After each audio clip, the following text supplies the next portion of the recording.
आज की मेरी वीडियो दोस्तों, आज हमारे पास है ये समरसिबल मोटर जो कि मेरे घर की खुद की मोटर है। इस मोटर को भी मैं रिपेयर करवा के लेके आया हूँ। इस मोटर का शाफ्ट बूस कट गया था जिसकी वजह से ये जाम हो गई थी और ये मोटर जल गई थी। तो दोस्तों इसको मैं कई बार इसको बनवा चुका हूँ, लेकिन पहले क्या होता था, मिस्त्री इसको फ्री नहीं कर पाते थे। इसको जब हम प्लास से पकड़ के घुमाते थे तो ये तब भी बहुत टाइट चल रही थी, लेकिन इस बार दूसरी जगह से बनवा के लेके आया हूँ और अभी ये एकदम हाथ से घुमाने पर काफ़ी आसानी से फ्री घूम रही है। दोस्तों अभी मुझे इसकी करना है टेस्टिंग, क्योंकि मैं पंखी लेके नहीं गया था, सिर्फ मोटर लेके गया था। तो मोटर तो हमारी सही है, लेकिन अभी हम इसमें पंखी सेट करेंगे और फिर इसको चला के देखेंगे कि हमारी मोटर अभी ये सही चल रही है नहीं। फिर इसके बाद इसको बोरवेल में डालेंगे। तो चलिए मैं इसकी वायरिंग कर लेता हूँ। यहाँ पे जो केबल है उसको मैं यहाँ पे अच्छे से कनेक्ट कर लूँगा।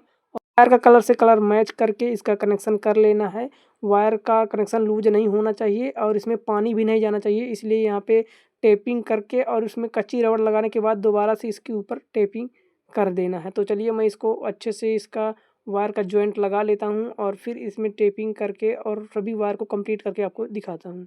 तो दोस्तों यहाँ पे एक बार मैं टेपिंग कर लिया हूँ। अब इसके ऊपर से मेरे को लगाना होगा ये जो कच्ची रबड़ है, इसको मैं लगा लूँगा यहाँ पे।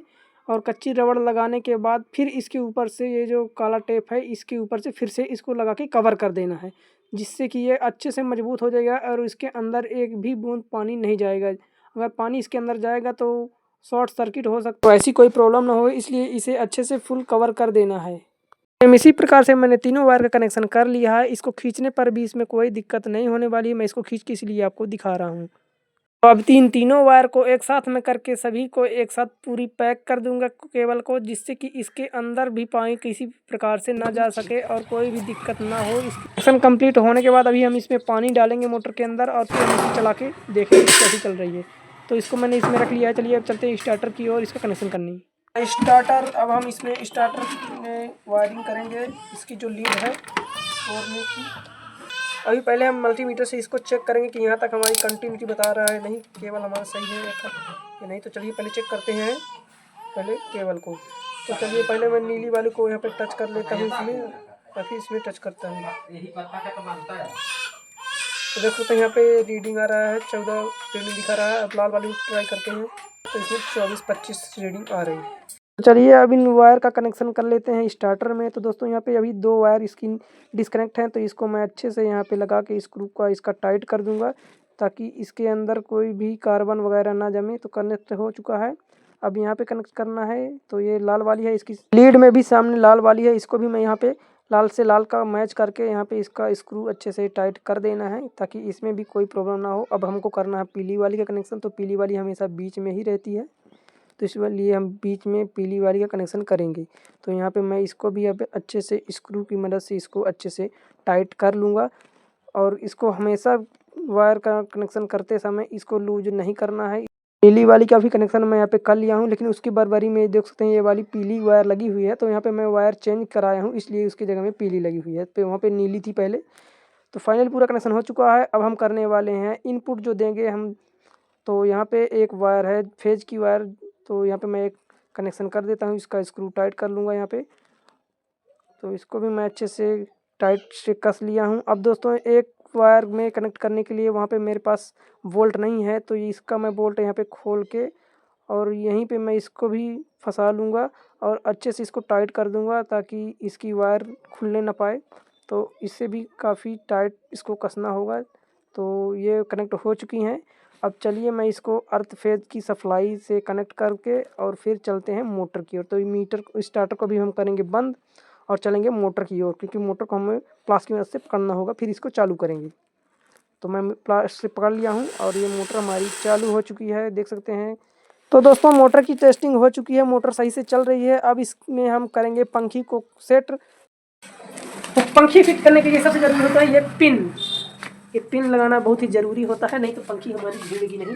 दोस्तों आप कभी भी मोटर बनवा के लेके आएँ तो आप इसे डायरेक्ट फिट करके इसे बोरवेल में ना डालें। आप इसकी पहले टेस्टिंग कर लें, किसी ड्रम या किसी टैंक में डालकर इसकी टेस्टिंग ज़रूर करें।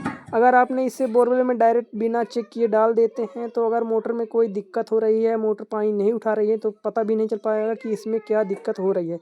तो इसको मैं पहले ड्रम के अंदर डाल के इसको मैं पहले चेक करूंगा, इसके बाद ही हम इसे बोरवेल में डालेंगे। तो अभी इसका मैं जो बोल्ट कस रहा हूँ इसे फुल टाइट नहीं करूंगा, हल्के से इसको टाइट कर देंगे ताकि ये फिट रहे और इसे लेके चलेंगे हम इसमें ड्रम की ओर, और ड्रम में इसे डाल के और इसको चला के देखेंगे कि ये मोटर कैसे पानी उठा रही है, नहीं उठा रही है, क्या दिक्कत है या नहीं है। तो चलिए इसको मैं कस लिया हूँ। अभी इसे हम डाल रहे हैं, यहाँ पे ड्रम जो रखा हुआ है इसमें पानी है, तो इसे हम पानी के अंदर डाल देंगे और फिर इसे चला के देखें कि हमारी मोटर सही से चल रही है नहीं। हम सिर्फ मोटर को बनवाने लेके गए थे, पंखी घर में ही रखी थी, तो इसलिए हम इसको चेक करने वाले हैं। तो ऊपर से इसकी मैं बाल्टी लगा लूँगा ताकि पानी बाहर की ओर ना आने पाए। अब इसमें हम चालू करेंगे। इस मोटर पानी नहीं उठा रही थी, इसलिए हमने इसे बाहर निकाल लिया है। ये जो पंखी में जो शाफ्ट लगी हुई है, ये शाफ्ट नहीं घूम रही है, मोटर खाली चल रही थी, और उसमें जो पंखी में जो बूस लगा होता है वो बूस पूरा फ्री चल रहा था यहाँ पे जो लगा हुआ होता है। तो अब हम इसे लेके जाएंगे मैकेनिक के पास फिर से, सिर्फ पंखी दिखाने के लिए, क्योंकि मोटर सही चल रही है। हमने इसे बनवा लिया है। अब चलिए चलते हैं घर की और इसे देखते हैं फिट करके फिर से। फाइनली दोस्तों मैं इसको बनवा के लेके आ चुका हूँ और आपको लोगों को बताने वाला हूँ कि इसमें क्या प्रॉब्लम हो गई थी जिसकी वजह से पंखी नहीं घूम रही थी और हमको इसको लेके जाना पड़ा फिर से मैकेनिक के पास बनवाने के लिए। लोग देख सकते हैं यहाँ पे मोटर, ये जैसे ये हमारी मोटर है, जब हम इसमें पंखी को इसको सेट करते हैं तो यहाँ पे देख सकते हैं यहाँ पे एक कट बना हुआ है जहाँ पे इस प्रकार की एक पिन लगती है ये वाली, और यहाँ पे इसको कनेक्ट किया जाता है और फिर हम इसको इसमें बैठा देते हैं पंखी को। लेकिन दोस्तों इस एक पिन इसमें एक और लगी हुई होती है जो कि मैं आपको दिखाने वाला हूँ। तो यहाँ पास एक, जब हम इसको पहले घुमाते थे तो ये साथ में इस प्रकार से ये जैसे घूम रहा है, तो ये घूम रहा था, लेकिन जो अंदर का जो हिस्सा देख सकते हैं वहाँ पे कटआउट दिख रहा है, ये अलग है, इतने से ये पूरा अलग है। और यहाँ पे एक पिन लगी हुई होती है, यहाँ पे इसके अंदर भी एक पिन इस प्रकार की ऐसी पिन लगी रहती है, जो कि अंदर का जो शाफ्ट होता है पंखी का, जो इम्पेलर जिसमें कसे हुए होते हैं, फंसे रहते हैं, उसको घुमाता है। तो ये शाफ्ट इसमें कनेक्ट रहता है इस, और ये पिन लगी रहती है।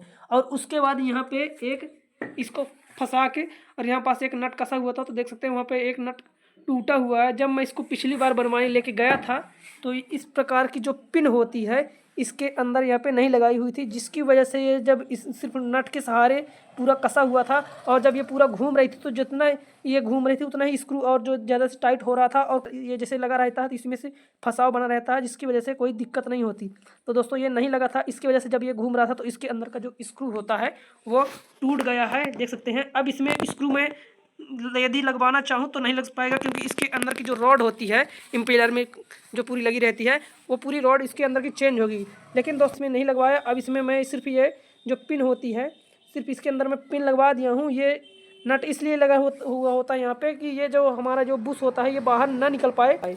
तो हम क्या करेंगे, इसमें जो नट टूटा हुआ उसको रहने देंगे। सिर्फ इस प्रकार का मैं इसके अंदर में वाशर जो पिन लगी हुई थी उसको मैं यहाँ पे लगवा लिया हूँ। और अब इसको मैं जैसे यहाँ पे कसा हुआ होता है, यहाँ पे जैसे ये मोटर में कसा होता है, कोई स्क्रू यहाँ पे नहीं रहता जब हम पंखी को सेट करते हैं, सिर्फ ये कसा ये लगा रहता है। इसी प्रकार यहाँ पे जो ये कटिंग रहती है यहाँ पे कसा हुआ होता है ये लगा के। तो दोस्तों इस प्रकार से हम इसको कस और फिर चलाएंगे।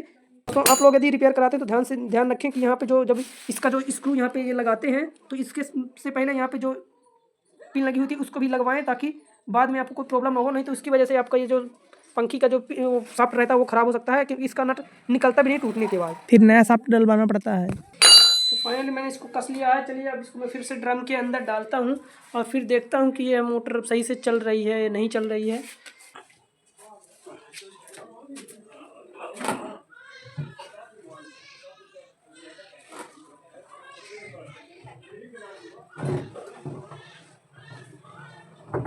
चलिए अब इसको चालू करके देखेंगे कि ये हमारे पानी दे रहा, उठा रहा है या नहीं उठा रहा। तो दोस्तों मैंने मोटर को चालू कर दिया है। चलिए देखते हैं कि मोटर हमारी पानी अभी कम उठा रही है। दोस्तों ये डबल फेज़ की मोटर है और इसमें जब मैं डबल फेज़ कनेक्ट करूँगा तो काफ़ी तेज़ी से पानी उठाएगी। अभी ये सिंगल फेज़ में कनेक्ट है। चलिए अब इसे बोरवेल में डालते हैं। तो दोस्तों इसे मैंने फिर से पंखी मोटर से अलग कर लिया है, क्योंकि मोटर को अभी हम यहाँ पे लीड कनेक्ट हो गई है मोटर में, तो हमें ये पंखी को पाइप से कनेक्ट करना होगा घुमा घुमा के। तो लीड हमारी क्या होगी कि बहुत ही ज़्यादा घूम जाएगी, इसलिए मैंने पंखी को अलग कर लिया है। और अब मैं इसे कुछ इस प्रकार से घुमा घुमा के हम इसे इस प्रकार से कस रहे हैं। और जब ये अच्छे से टाइट हो जाएगा तो इसमें हम मोटर को भी इसमें कनेक्ट कर देंगे। तो चलिए इसको पहले मैं इसमें थोड़ा ठोक के अच्छे से टाइट कर लेता हूँ, ताकि ये ढीला ना रहे, नहीं तो खुल भी सकता है, इसलिए इसे अच्छे से टाइट करना बहुत ही ज़रूरी होता है।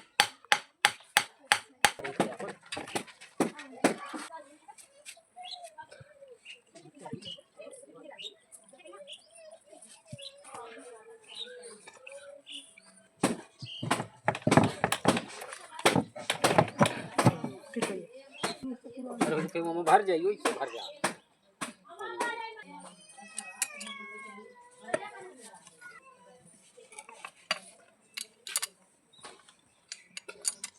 मोटर फुल टाइट हो चुकी है कस के। अब मैं इसमें रस्सी बांध रहा हूँ। तो रस्सी में दोस्तों पूरी मोटर में फंसा के घुमा के और इसे अच्छे से टाइट कर दिया हूँ कुछ इस प्रकार से। अब हम इसे डालेंगे बोरवेल में और फिर दिखाते हैं। तो दोस्तों मोटर यहाँ पे डल चुकी है, हमने इसे चला के टेस्टिंग भी कर लिया है। तो यहाँ पे थोड़ा लीकेज था तो मैंने रबड़ से इसको अच्छे से कस दिया है। अब चलिए मैं आपको इसको चला के दिखाता हूँ कि हमारी मोटर कैसे चल रही है, इसका फोर्स कैसा है। तो चलिए चलते हैं स्टार्टर की ओर, इसको फिर से चला के आपको दिखाता हूँ। ये रहा स्टार्टर दोस्तों। इसको अब हम यहाँ पे चालू करते हैं। दोस्तों डबल फेस लाइट कनेक्ट है इसमें, तो चालू करते हैं अब इसको। तो ये चालू हो गई मोटर और यहाँ पे 10 एम्पियर दिखा रहा है दोस्तों। इसमें मोटर में अभी नई बुशिंग लगी हुई है पूरा, तो इसलिए थोड़ा ज़्यादा एम्पियर ले रही है। तो पाइप यहाँ पे पड़ा हुआ है। चलिए मोटर स्टार्ट हो गई, देखते हैं कितना इसमें फोर्स आता है पानी में, कितना देखते हैं। तो ये हमारी मोटर चालू हो चुकी है और काफ़ी अच्छा इसका फोर्स है। दोस्तों वीडियो अच्छी लगी है तो वीडियो को लाइक ज़रूर करें, चैनल पे नए हैं चैनल को सब्सक्राइब भी करें ऐसी वीडियो देखने के लिए। दोस्तों अगर आपको इसमें कोई भी समझ में बात ना आई हो तो आप कमेंट ज़रूर करें, जिससे मुझे पता चलेगा और मैं आपको फिर से इसको बताने की कोशिश करूँगा। तो चलिए मोटर को करते हैं बंद और वीडियो को भी यहीं पे समाप्त करते हैं। तो चलिए इसको मोटर में कर देता हूँ ये बंद।